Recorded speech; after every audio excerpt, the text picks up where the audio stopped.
Hello, everyone, and welcome to our podcast show. And on this week's show, Apple has quietly released the new MacBook Air with their M3 chip. That's right.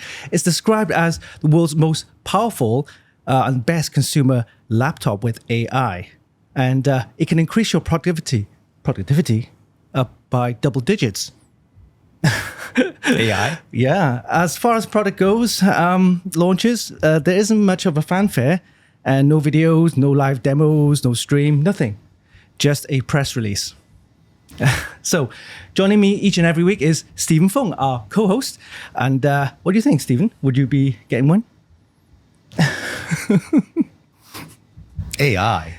It's AI. It's something that they're going to be calling Apple AI or Apple something, right? So all this time, they decided to put AI into something, and they didn't even say anything about AI last time. No, they didn't. They didn't talk about it. No. They didn't talk about it at all. Yeah, because they didn't invent it. So they might reinvent it, but... You can't reinvent AI, just like you can't reinvent augmented reality for $3,600 US on your face. All right. Well, it's a new MacBook Air. So if you've noticed, they have the different kind of product ranges, right? From the MacBook Pro, and the MacBook Air is meant to be the lightest and kind of like premium consumer grade kind of thing, because it's super thin and super light. The previous models had the M1 chip. Okay. So now they released it they skipped M2 and it went straight to the M3. It's not the Ultra, because they have M3, M3 Ultra, and Ultra Max or something like that. Yeah. This is just the standard M3.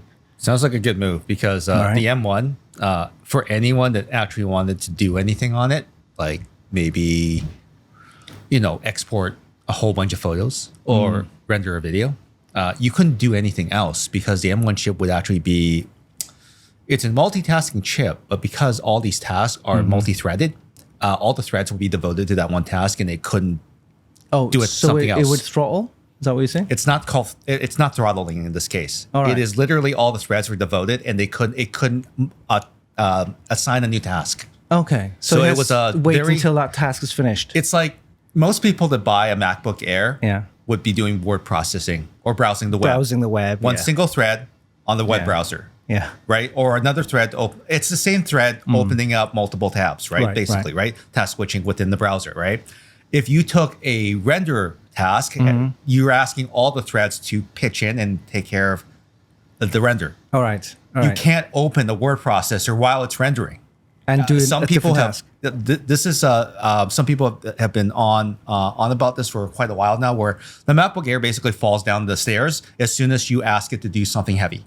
So it's all in purpose. It's almost like a mobile chip in a laptop kind of thing. It is a mobile chip. It's the same one that's in the iPhone 15, right? It's the same thing, right? It's just at a higher clock speed. So clock speed wasn't the issue. It was just the way that the threads were sent out, and the priority and stuff like that. And people noticed that when they did that and tried to do something else, they couldn't do both.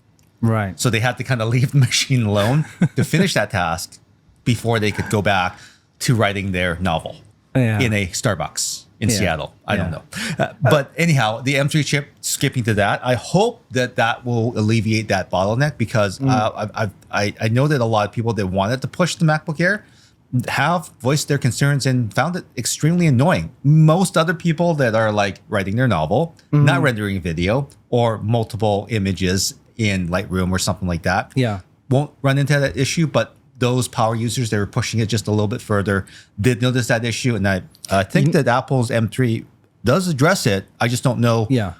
See, if you were a prosumer, they call it, right? People with a MacBook Air wanted to get a MacBook Air, want to do all sorts of stuff on there, the rendering and all that kind of stuff, right? And they probably know that they can't do it. Not for the first generation, the M1 chip, right? So you can do it. Apple doesn't say you can't do it. It's just that you need to pick one or the other, not both. So you know what the Apple sales would say?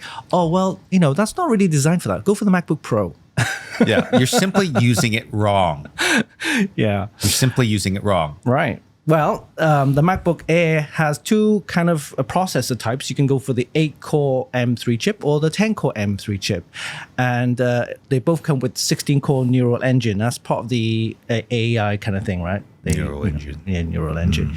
What I don't like about this, though, it only has 8 gigabytes of RAM. That's standard. That's terrible. You can Phone upgrade. has more, does it not? You can upgrade to 16 gig or 24 gig. Okay. But that's it. You can't Alright. upgrade any more than that. Okay? Okay. Which is a bit weird because, if you look at most laptops these days, you got one, a gigabyte one, right? The PC one, and you got 32 gigs, 64 gigs. of RAM. 64 now, thanks to Kingston, our Yeah. former sponsor. Hopefully we'll be So, coming back this year. 64 gigs of RAM on a laptop, that's kind of like the not high end, but more pro consumer user, right? That kind of professional user. 24 gigs, though, that's the maximum.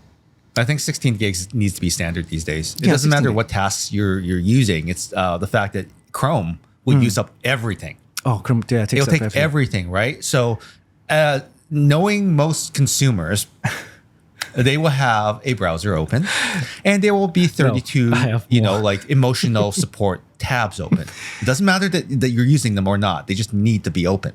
Well, right? I'm seeing a lot of people using both Chrome. They open Chrome Yeah. and they'll have loads of tabs on there, and they open Firefox at the same time because for some reason they think, if it doesn't work on Chrome, they'll switch over to Firefox. Sure, vice or versa. Safari on Apple, Oh, right? Apple, yeah. So, but it still requires memory per tab. So I wonder what the rationale is to offer an 8 gigabyte model in this day and age. 16 needs to be kind of your standard. 64 is now becoming more standard on the PC side even. Well, Apple say that it's unified memory, and it doesn't need that much RAM to run all the tasks. I don't get it. No, you still do, right? No. See, just because you have a 40-ounce Stanley mug doesn't mean that you can hold 41 ounces of liquid in it. It's going to spill over. That last tab in your browser is going to spill over and slow down everything, right? So I don't care that it switches faster. You're still spilling over. It's not... It doesn't work that way, yeah, right? I get you. I understand that it's faster going from one task to the other, but that's not what we're asking about. We're asking about the fact that I have these many things open. I use all 40 ounces of this Stanley mug of RAM. 41 is not going to work. I don't care how quickly I sip. I might take all day to sip all 40 ounces, right? I just need to know that I can get all 40. 41. 41. No good. Wow. Right. Storage wise, 256 gig. That's a bit on the low side because I think even with most PCs now, it's like a 1 terabyte standard. 1 SSD. terabyte is very, very standard. You're right. Right. Yeah. But you can have the option to upgrade to 512 gigabyte or 1 terabyte or up to 2 terabytes. Again, these options are extra. You have to pay extra for that. Same with the memory. This is like the phones. Yeah. This is exactly like the phones, Yeah. right? They're hoping that 256 gigabyte, everything goes into iCloud where you pay $50 a month to Apple to store everything that you don't need, and then you pull it dynamically off of the cloud. That's if you have a fast internet connection. That's if you have a fast internet connection. But in this case, the MacBook Air is meant to travel everywhere, and I know that probably a lot of people do utilize it offline. Yeah. Right. Yeah. And as a result of that, without enough storage on board, you are going to run into some issues. Now, I know it's not a good idea to have all that storage on board and have it filled. You should be backing up, of course. But some people, if they travel a lot and they're in the middle of the wilderness, documenting their latest, greatest adventure and uploading footage, they're probably going to need the storage. So, external drives are probably, that's what they ask for. Yeah, but 256 as a standard, maybe 512. I think that would be more realistic. Would have been better. Yep. But I think they're pushing users to go for the higher options. In other words, you have to spend more. All right? Yeah. But we'll talk about the price later. Okay. So it comes with a 13.6-inch Retina screen. So that's the 13-inch model. And they have the 15-inch for the more expensive model. 500 nits. What do you think? Is that nuts? It's okay. It's okay. It's okay. It's not 1,200. It's not 1,000. Yeah. It's okay. It's 500 nits because they need to conserve the battery power, right? Oh, yes. Yeah, that's the thing. More powerful chip, right? That's right. And they have the MagSafe 3 charging port. If you anyone used a MacBook before or MacBook Pro or whatever, they have this connector which is like magnetic. Yeah. So it's easier to just unplug and stuff like that. It's nice. MagSafe 3. Oh, it has a headphone jack. It has a 3.5 millimeter headphone jack. So that's good for people who's still into the 3.5 inch. 3.5 millimeter, sorry. Okay. Connector, which we use for all our podcasts. Everything. Right. And 2 Thunderbolts connectors, or USB 4 is Thunderbolt. So they put in the Thunderbolt into this MacBook Air now. Finally. Okay. So the licensing is complete. Yes. So you're getting good speeds if you have external drives or any other devices like that. And this time you can actually, the MacBook Air 1, the M1 chip, the first model, had only option to connect one monitor. All right. Oh, this one has a trick. This one you can connect 2 monitors. If you close the lid. Well, you close the lid. If you open the lid, you cannot connect 2 monitors. That's right. So you close the lid, you get 2 monitors. Yeah. That's okay. I mean, that's something they fixed, I guess. You can't, most people will use 2 monitors and the lid open. Yes. If I had the option to have 2 monitors, I would have the lid open on my laptop as well. You have no option to do that here. No. So you can close the lid and get 2 monitors, or if you open the lid, you lose one of the monitors. Either or. And if you try to open the lid and want a screen, well, you're simply using it wrong. Says Apple. All right. Well, 1080p webcam. So that's kind of standard. Why is that a feature? I don't know. HD cam, I guess. That's pretty much standard since the end of COVID. And we had 1080p webcams for like the last ages, 15, 20 years. Except on gaming MSI laptops. Oh, really? They were 720. They're still 720. Oh, my God. Yeah. I think some of the newer ones are 1080. But they're so cheap, those webcams. They're like they're pennies. Aren't they the same price as the 720? Probably double the price, but still. Interestingly, this MacBook Air has a 4-speaker system, which I find interesting because normally you just have 2 speakers, right? This one has 4. Okay. So you get like spatial sound, that kind of stuff as well. Interesting. You say so. And it has faster Wi-Fi, right? Wi-Fi 6E. Wi-Fi 6E. So the previous model just had Wi-Fi 6. So now it has Wi-Fi 6E. Why didn't they just go to Wi-Fi 7? I don't know why. It's more expensive, If you skip M1 to M3, why didn't you go Wi-Fi 6 to Wi-Fi 7? They should. They should have done that. Yeah. Apple, you're losing your touch. 52.6 watt battery, lithium-ion polymer battery, which lasts up to 18 hours of playback or 15 hours of web browsing. Right? As long as you have enough memory.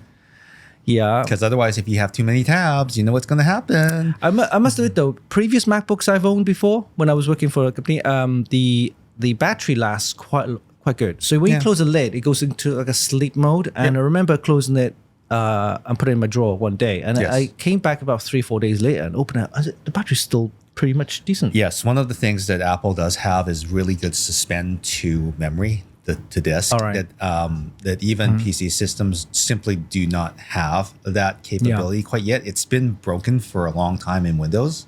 Yeah. So if they could just get that right, that would be something that could happen on PC hardware. But, Windows, you need to fix that. But again, having said that, Apple Windows does support every single PC on the planet. Oh, yeah. Including all the ones we hacked from Windows 10 to Windows 11 when it wasn't supposed to be able to do that. Yeah, you should watch that little video that Stephen No, you don't need to watch that one anymore. It's old. Anyway, okay. So last weighs about 1.24 kilograms, which is about 2.7 pounds. Does it still fit in an envelope? It will, but it's a bit thicker. Than the previous models. So we'll need an American size envelope. Yeah. Okay. Yes. Available in silver, starlight, space gray, midnight, and so that's available different colors. Okay. And so this is the important part. Prices start at 1,449 Canadian for the 13-inch. Prices start from that you get the lowest model, the 8-core, 8 gig RAM, 256 storage. That's the lowest model. Yeah. Okay. All right. And then it goes all the way up to a 15-inch, which starts at $1,749. And you get the higher 10-core, 24 gig RAM, 2 terabyte option. You're paying over $2,500, I think, for that. Plus dollars. My gigabyte, it's heavy, it's chunky, it's 16-inch, but it has a 4K screen. It's an OLED. It has GeForce as well. It has built in. GeForce built in. It has 2 terabytes of memory. It had 32 gigabytes out of the box. It had a Core i7. It had everything. Yet that thing only cost me $1,700 plus tax. Wow, that's a good buy, actually. Yeah, that's a pro level laptop. So this consumer level laptop is the same price as a pro level PC laptop. It's a bit expensive, I think. It was also made of aluminium. Aluminium. as well too. Yeah, well, yeah, they got the greener credentials. If you go to their website, you could check out what they've done. Recycled aluminium, blah blah blah, recycled packaging. You know, it's for the people who's it's for Mother Earth, right? Yeah. I don't think Gigabyte is all into that type of stuff. I did get a bunch of packaging and useless things inside the box when I got it, and but still value for money. That's almost double to get a MacBook Air when you can get a pro level. Like this is basically the same thing as saying I could get a MacBook Pro. I can't. No, but MacBook Pro is even more expensive because they go for the higher chip, and you can have M3 Max, M3 Ultra as well, stuff like that. So that's even more expensive. I think the highest model they have on the MacBook Pro was something like $5,000. Yeah, it's very interesting. I do have to give up the fact that battery life is kind of crappy on that machine, but it is truly a workstation. I think most people, when they're home, they have the power plugged in anyway for the laptops. When you're traveling, you're not going to do heavy rendering. Come on, you're not going to do that, especially if you're traveling, right? So you're going to be maybe web browsing, a little bit of emails while you're traveling and stuff like that. Even if you want to do rendering in your hotel, you plug the power in. That's it, right? I left it alone in the hotel to render while I ran around with my phone. Yeah, right. Yeah. So that's how you do it. The right tool for the right job. Right. All right. Specs aside, let's talk about performance. Yes. So how many X this time? Yeah. Check this out. Right. Game titles like No Man's Sky, apparently, I don't know who runs this? Who plays No Man's Sky? Is this coming off GeForce Now or something? I don't know. They didn't compare it. Let's say so. So it runs up to 60% faster. Oh. Than a MacBook Air M1, apparently. So 1.6 times faster. 60% faster, yeah. 1.6. Yeah. 1.6? Oh, okay. 1.6? 1.6 times faster. That's true. Enhanced image using AI, using Photoshop Super Resolution or Photomator's Super Resolution feature in 40% faster. So 1.4 times faster. See, I'm speaking Apple. Oh, wow. There you go. You have to get the lingo. Working with Excel spreadsheets up to 35% faster than a MacBook Air 1. 1.35 times faster. Tim, speaking your language, Tim. And for video editing, this is what they use for Apple now. The Final Cut Pro, up to 60% faster. 1.6. Oh, there's the two X's. There's the X's coming up. Okay, tell us about the X's. Compared to the PCs now, right? So the previous were compared to the MacBook Air M1. So now compared to PCs, MacBook Air delivers, the new one, up to 2 times faster performance than the equivalent laptop. Oh, this is where we get ambiguous because we don't even know which laptop they're comparing it to. They didn't say so. Okay. It could be an Intel. Could be anything. Right. Could be a netbook as for all we know. And up to 50% faster on web browsing. How the hell do you get 50% faster on web browser? It doesn't make any sense. What, you like switched? Oh, it must be the 6E compared to a netbook. Yeah. Oh, all right. So, they're comparing the internet speed, not the actual. Maybe. Okay. So maybe. If you compare that, you got to have like a fast internet connection. What happens if you're on a shitty, like, one meg connection? It's funny because most PCs that already have 6E, they just caught up. Now it's compared to... They might say it's Wi-Fi reinvented. They can't do that because Wi-Fi is a consortium. Okay. And then for battery life, up to 40% faster than PCs. 40% longer. I can say that that's probably true because you're using a mobile chip in a very big heatsink. So mobile chip... Think of putting an iPhone and overclocking it and putting in a really big aluminum heatsink. That would run pretty fast, wouldn't it? And also would be very efficient in battery life. Yeah, I'm interested in the Final Cut Pro and the rendering and if you're running Adobe, will it be able to run Adobe? Because you use Adobe a lot. I started to use a little bit of Adobe. I'm talking about Premiere Pro, like rendering and stuff like that. Because a lot of content creators now, they use their phone for most of the recording. And if they want quick uploads, then use the phone to upload, right? With minimal edits. But if you want to have the nice kind of like TikTok reel or short, they film the stuff on the phone, footage, and they export it into a laptop. Say, if you're using a MacBook, how will it like render? Will it have it all the same kind of like stuff you get on Final Cut Pro, Premiere, and rendering time? How long does it take? So on a PC, it's fairly quick if you have a nice, the GPU. GPU and on CUDA cores with the GeForce, and you have like loads of RAM and stuff like that. With a MacBook Air, though, I'm not sure if you could be able to handle all that kind of stuff. Well, if you're doing absolutely nothing else, I mean, it does have up to how many cores up here somewhere? A maximum 16 cores. 16 core neural engine. That's AI kind of related, but 8 core and 10 core, up to. I guess someone will have to test it. Would you buy one for rendering? No. Okay. Excel spreadsheets, like I do some spreadsheets. Why can't I do them on the same laptop at the same time while I'm rendering in the background? You can get up to 35% faster compared to the M1. I use MacBook Google Air. Sheets. Okay. And games, forget it, mate. If you want to play games, don't get a MacBook Air or even MacBook, because they're not really designed for games, to be honest with you.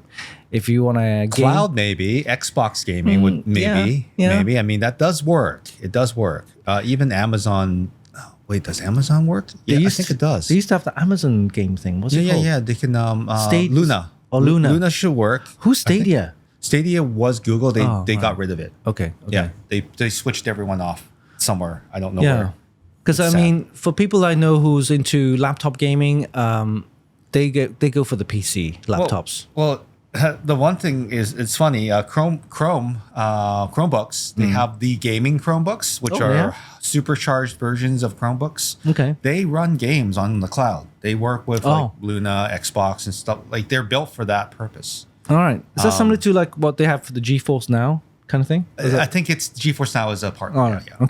Okay. Yeah. But if you told me, laptop gaming, nah, Apple Mac. So I think that the faster performance for gaming might come from the fact that it does have a faster internet, lower latency, faster internet connection.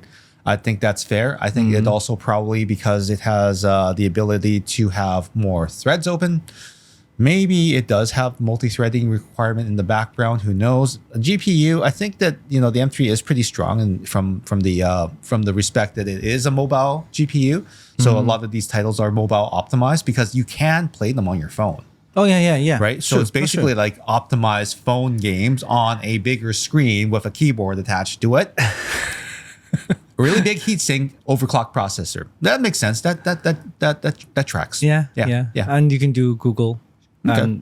But still, Excel. It's not the quality. You can't play it in 8K with 120 frames per second and everything. It's going to look crappy compared to a hardware localized installation. True. Yeah. It's not the same. Yeah. It's not the same. So, All right. So what's next? So, I think Apple, I've kind of lost it recently. I mean, they're only releasing refresh products. What do you think? Like the iPhone has been kind of same kind of thing for the last 3 models, right? New, better chip, blah, blah, blah. But the design is the same. The OS experience is the same. Nothing, innovative, right? Really. What do you think? And the price is still high. I mean, who the hell's going to spend like $1,800 for a MacBook Air? And for high models, you're spending over like $3,000. Well, they blew billions of dollars on trying to chase Elon Musk on an EV. So they have to make it back somewhere. And guess who's paying? So, those people who's going queue up at Apple for some reason. And those, was that Vision Pro? Vision Pro. They're planning on Vision Pro 2, apparently. Yep, lighter. Yeah. More accessible. That's kind of thing. Missing things. Like normally, all these new announcements, they do it at the WWDC. Yep. Is that 2024 this year? And that's usually happening in June, right? Yeah, somewhere around there. It's summer. What do you expect would be announced on there? I'm not sure. I mean, there's so much talk about the Vision Pro being Vision Pro 2. the thing. And Vision Pro and then Vision Pro regular consumer version, right? Okay. Because that thing's darn heavy. I mean, the people that wear it around, if they can afford it, it's great and everything like that. I've seen so many meme videos where people are riding it on a unicycle down the street. It's kind of ridiculous. But will it? Is that safe though? It's augmented reality. You can still see straight through the viewport, right? So they can wear it and you can see everything in like real time, right? Is it safe? No, probably not. It's distracting. But is it any more? It's more distracting than if you were looking at Pokemon Go in AR, for sure. Yeah. Because it's on your face. And there's also a lag, so a bit of a lag, not much, but still, that millisecond response to like turn or do something, that's gonna end up with you flattened face on the pavement with your $3,600 goggles smashed. I mean, that's not so good. And even the $3,600 Pro goggle is a beta test because some people have been noticing that the screen stays on the inside and they've been splitting. It heats up. Right. So the pixels kind of like no, the screen physically splits. It overheats because it was on for too long. And based on some of the things from iFixit, I think it was either iFixit or someone else, but they did a bill of materials. There's not much margin here. $1,200 is what the bill of materials is for this device. Just to triple it means that you still have to pay for rent. You still have to pay for R&D. R&D is the biggest cost. The device is cheap for the bill of materials. It's expensive, but it's cheap for the bill of materials. But it's going to take a lot to strip out enough features to give you the same experience to make it a consumer device.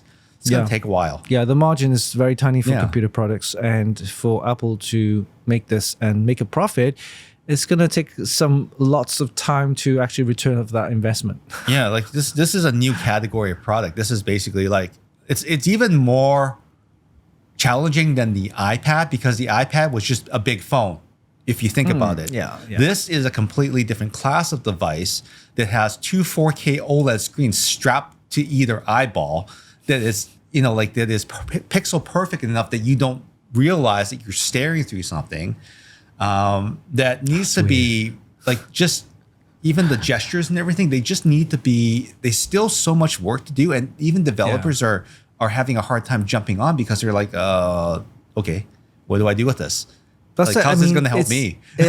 What makes the hardware is also software. If you haven't got enough software support for it, it's not going to last. Yeah. And the developers, they don't have incentive to actually develop the software because have you seen that kind of legal issue with Epic and them having their games, Fortnite, for example, on their App Store? And then Apple's like, no, you can't make your in-game purchases. You have to go through us. And they take like 60%.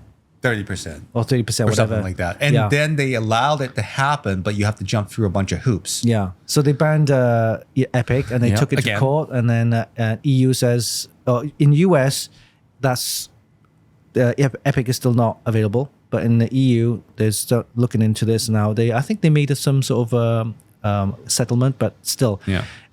If they treat developers like this and publishing companies like this, how they expect a developer to make software for this Vision Pro and then get screwed over for royalties and whatever that they're going to take, I think this is exactly the seeds that were sowed by Apple. They were crap to everyone on their iOS platform.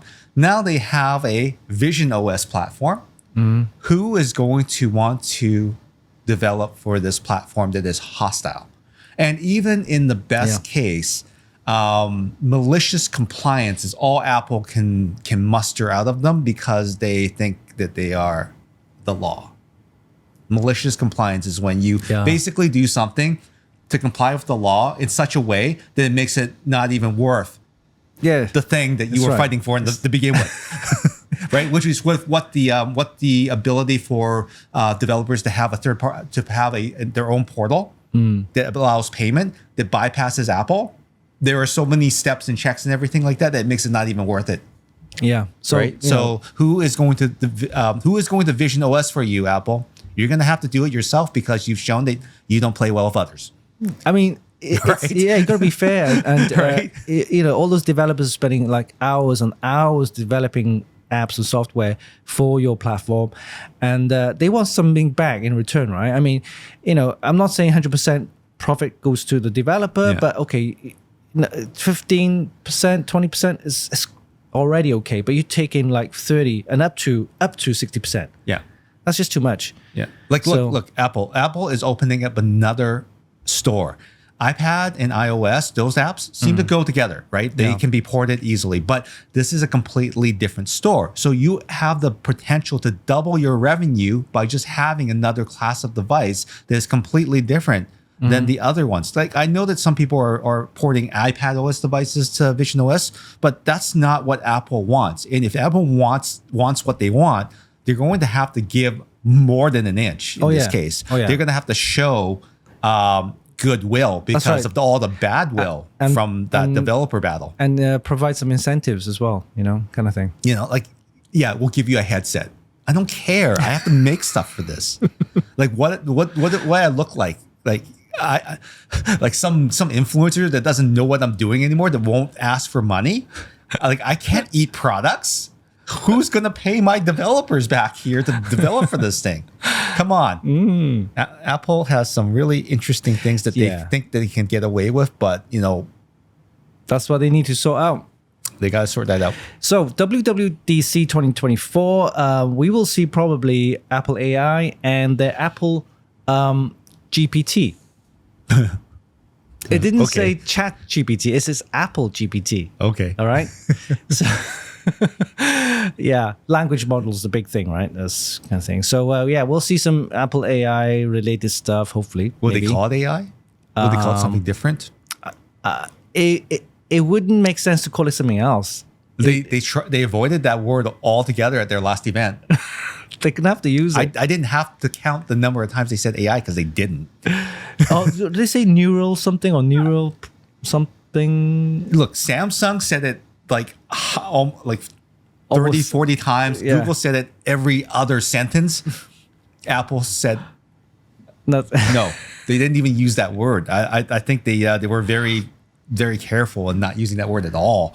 So now they're going to use it. How are they going to use it, and what will they reinvent it into? Yeah, that's my question. We'll see and how will they use it? Well, they'll need to, because even with Google, Microsoft, the chat stuff that you have for the phones, right? Yeah. You speak to Google, and then it will use AI to, sort out the language, the text, the context, and everything, and do the searches for you, or come up with the calendar, whatever, scheduling and stuff like that. So it's using AI there, right? So for that, they need to use AI for their Siri, right? Because otherwise, Siri is dumb. It's dumb. It's stupid. It's dumb. So they need to. If they don't, they'll be left behind. Yeah, the conversational model that that everyone's been talking about, Siri does not have. Siri has always been the not as intelligent. It's dumb. Yeah. Okay. So hopefully they'll get that fixed up.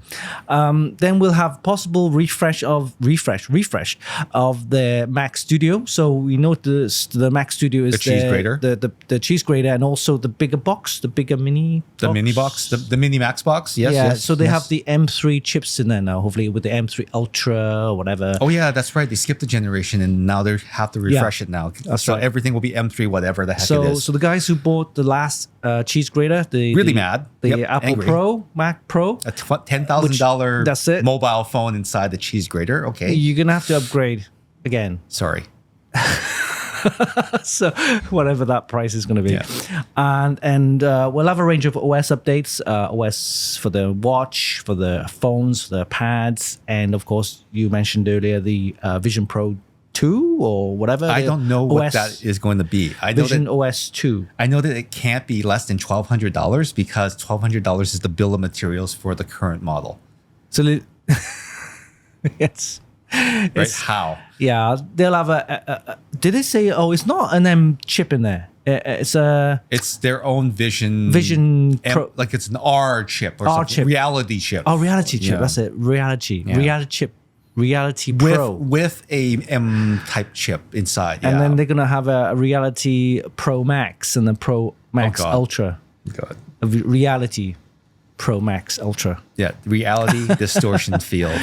in full effect. There's no rumors of any new phones because normally phones really gets around about September time. Yeah. When everyone else does their thing, like when Samsung does their thing. So for the June WWDC 2024, there won't be any new phones. Yeah. I'm not excited either because it's going to be another same thing, iPhone 16, with a M3 Ultra whatever chip with more like. Do you say titanium funny in the UK? Titanium. Okay, so it's just titanium. So there's no way to be like titanium, like aluminium. They'll have titanium Pro with a higher grade titanium or a higher grade titanium anodized with a aluminium layer. Oh, yeah, that's right. That's right. Anodized aluminium looks really good, especially the brushed aluminium, right? Because we used to have cases in PCs with the brushed aluminium. Anodized aluminium, and it looks great. So maybe, they might, maybe they'll increase the titanium content because it's really lacking inside the iPhone. Right. I'm sure they'll have a higher grade titanium. No, we just need more of it because there's not enough inside. It also flexes like crazy. Max Ultra titanium. Like, did you guys not figure that out? That titanium flexes? Come on, people. It's what they use. It's what they use in airplanes, right? Not all airplanes. It depends on where they put it, right? It needs stiffness, right? It's not a very, very stiff material. That's why Samsung used so much of it in their S24s because otherwise the phones would flex. Oh, and they would break the stylus. They knew that was a problem. Might be a problem. Yeah, I'm actually still interested in getting an Android phone, and the Samsung is looking really nice at the moment.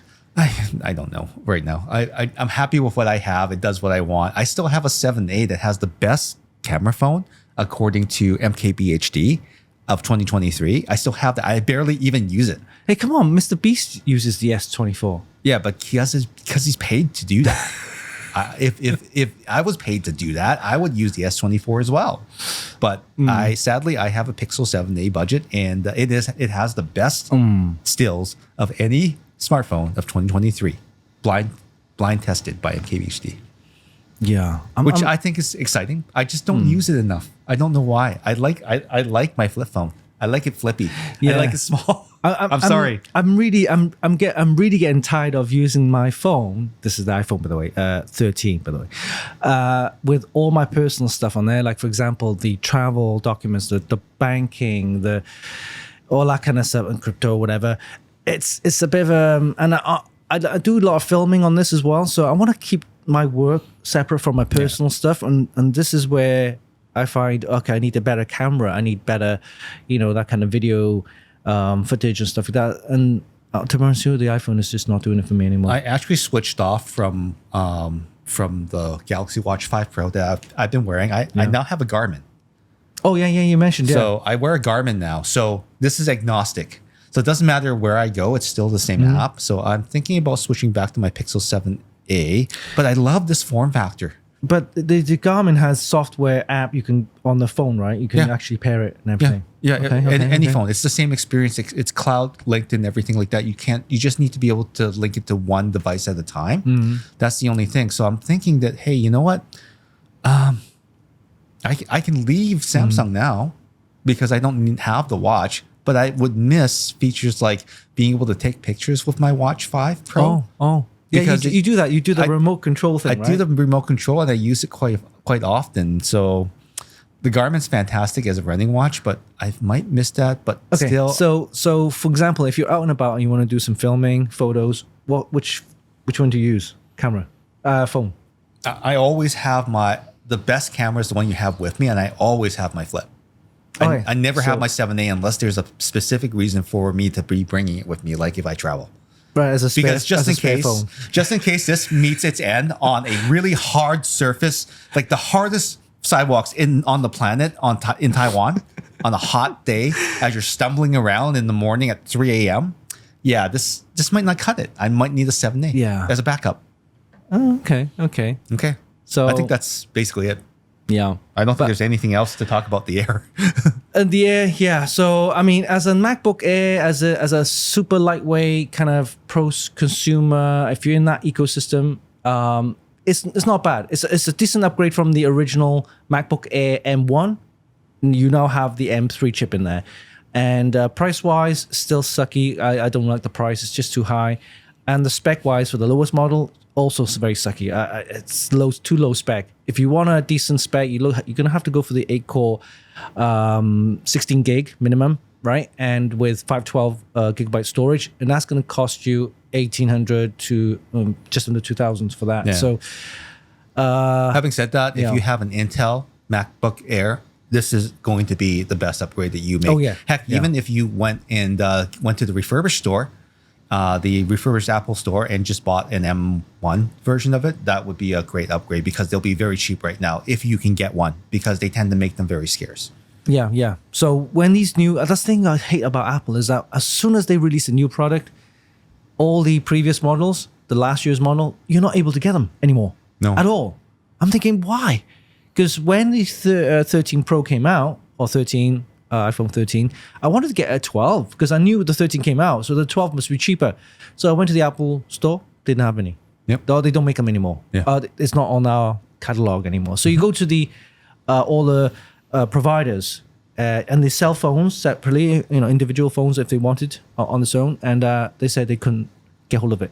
The thing is, Apple forces all of the providers and all of the third-party resellers and stuff like that not to sell their previous models, which is the pain.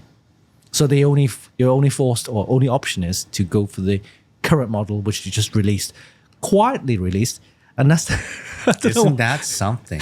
Why do they quietly I guess you'll have to find them in the refurbished stores. There's lots of them across Canada. True.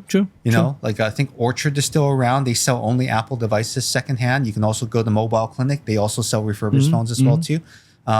Most of them come with a warranty as well too, and they come from, I think probably the repair stock that Apple has.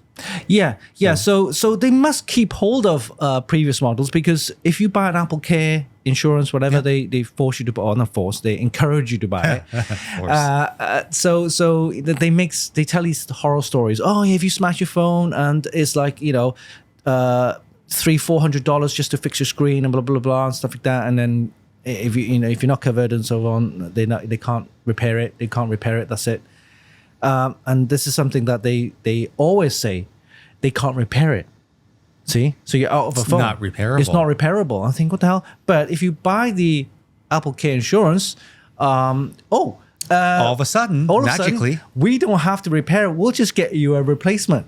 So if they have a replacement, so you feel like 9 months into your insurance, and the new phone gets released, whatever, or new product gets released, they still provide you with the same model the replacement. So they have those models. They're around somewhere. So I'm thinking, what the hell? Why can't they sell them? Because same with the laptops, probably, because they're so well integrated. You can't fix them. Oh yeah. They don't fix laptops if it's damaged usually. If they repair it, it's something simple like, RAM, that's replaceable. SSD is replaceable, right? But everything else, no.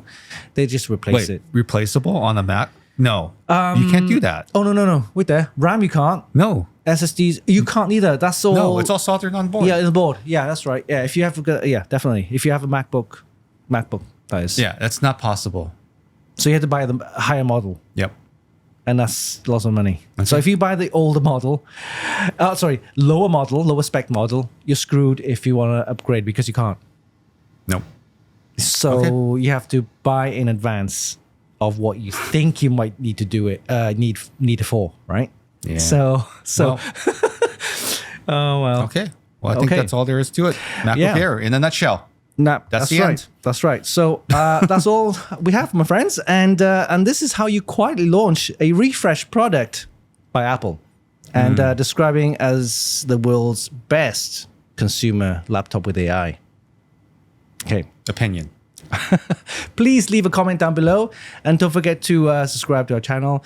And remember, this is a YouTube exclusive, YouTube only podcast, and new shows each and every week on a Wednesday. That's right. At noon. Usually. And you can also check out our social media at our podcast show on Twitter. Is it Elon's Twitter still? Yes, Elon's Twitter. And Instagram at our podcast show. All right. And so until next time, this is Winston and Stephen See you soon. Bye. Bye-bye.